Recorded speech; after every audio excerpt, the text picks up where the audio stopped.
High friends, welcome to my channel জ্যোৎস্নার পাকশালা। আশা করি সকলে ভালো আছেন এবং সুস্থ আছেন। আজ আমি আপনাদেরকে দেখাবো সুজির উপমা বা ঝাল সুজির রেসিপি। ঝাল সুজি বানানোর জন্য আমি এখানে 1 কাপ সুজি নিয়ে নিয়েছি। কড়াই গরম করে নিয়ে ওই 1 কাপ সুজি দিয়ে দেব। গ্যাসের ফ্লেম মিডিয়ামে রেখে সুজিটাকে 3 থেকে 4 মিনিট নাড়াচাড়া করে ড্রাই রোস্ট করে নেব। কোনো রকম তেল বা ঘি ছাড়া সুজিটাকে আমি 3 থেকে 4 মিনিট খুব ভালো করে নাড়াচাড়া করে ভেজে নেব। দেখুন সুজির রঙটা আমার হালকা পরিবর্তন হয়ে গিয়েছে। খুব সুন্দরভাবে সুজিটা আমার ভাজা হয়ে গিয়েছে। সুজিটা কাঁচা রয়ে গেলে গ্যাস বা অ্যাসিড হওয়ার সম্ভাবনা থাকে, তাই সুজিটাকে একটু বাদামি করে ভেজে নেব। সুজিটা আমার খুব সুন্দরভাবে ভাজা হয়ে গিয়েছে। এখন একটি পাত্রে নামিয়ে রাখবো। সুজির উপমা বানানোর জন্য আমি এখানে পছন্দ মতো কয়েকটা সবজি ভালো করে ধুয়ে ছোট ছোট করে কুচিয়ে নিয়েছি। হাফ গাজর, হাফ ইঞ্চি আদা গ্রেট করে নিয়েছি, হাফ টমেটো,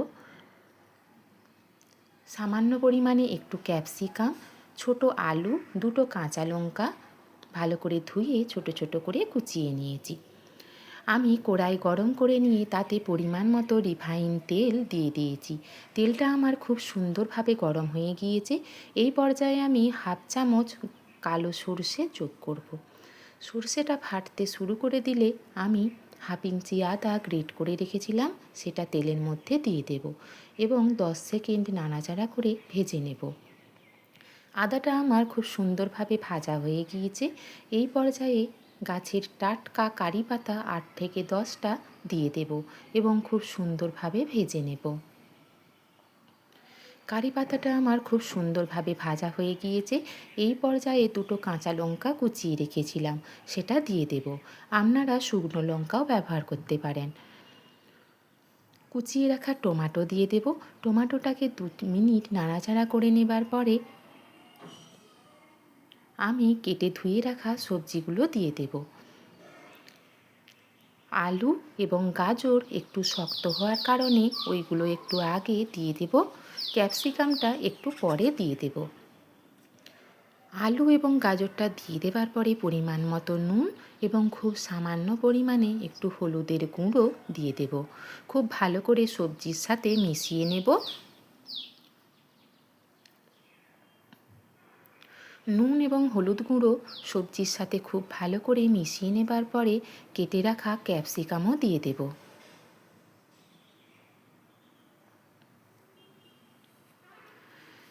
ক্যাপসিকামটা দিয়ে দেবার পরে সমস্ত কিছুর সাথে খুব ভালো করে মিশিয়ে নেব এবং ঢাকা দিয়ে গ্যাসের ফ্লেম লোতে রেখে 3 থেকে 4 মিনিট রেখে দেব।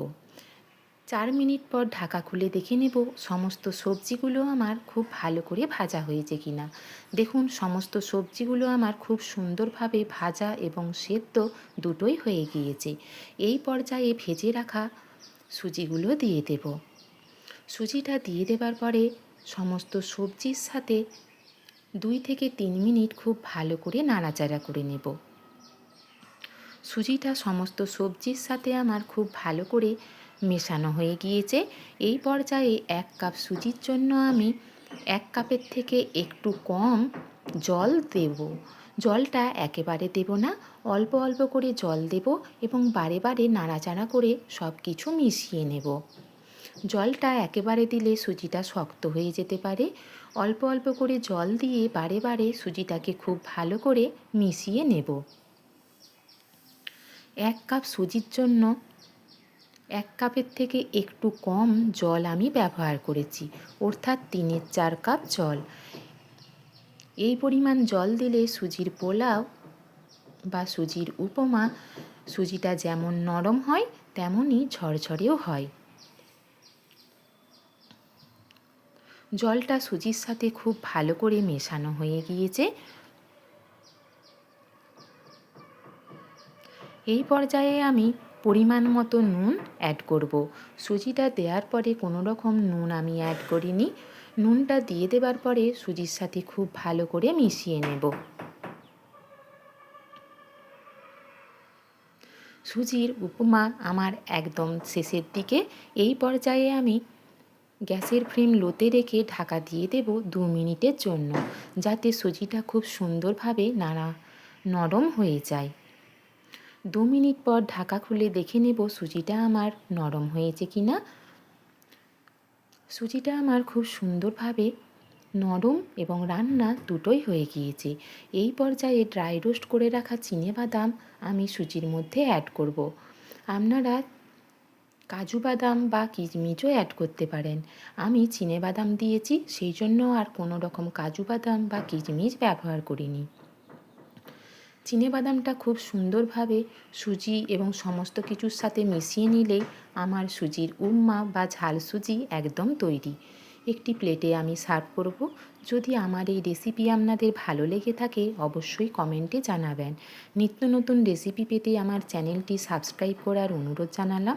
পাশে থাকা বেল আইকনটি অবশ্যই প্রেস করবেন, যাতে নিত্য নতুন রেসিপিগুলি আপনাদের কাছে সবার আগে পৌঁছে যায়। আমার রেসিপি দেখার জন্য আপনাদেরকে ধন্যবাদ।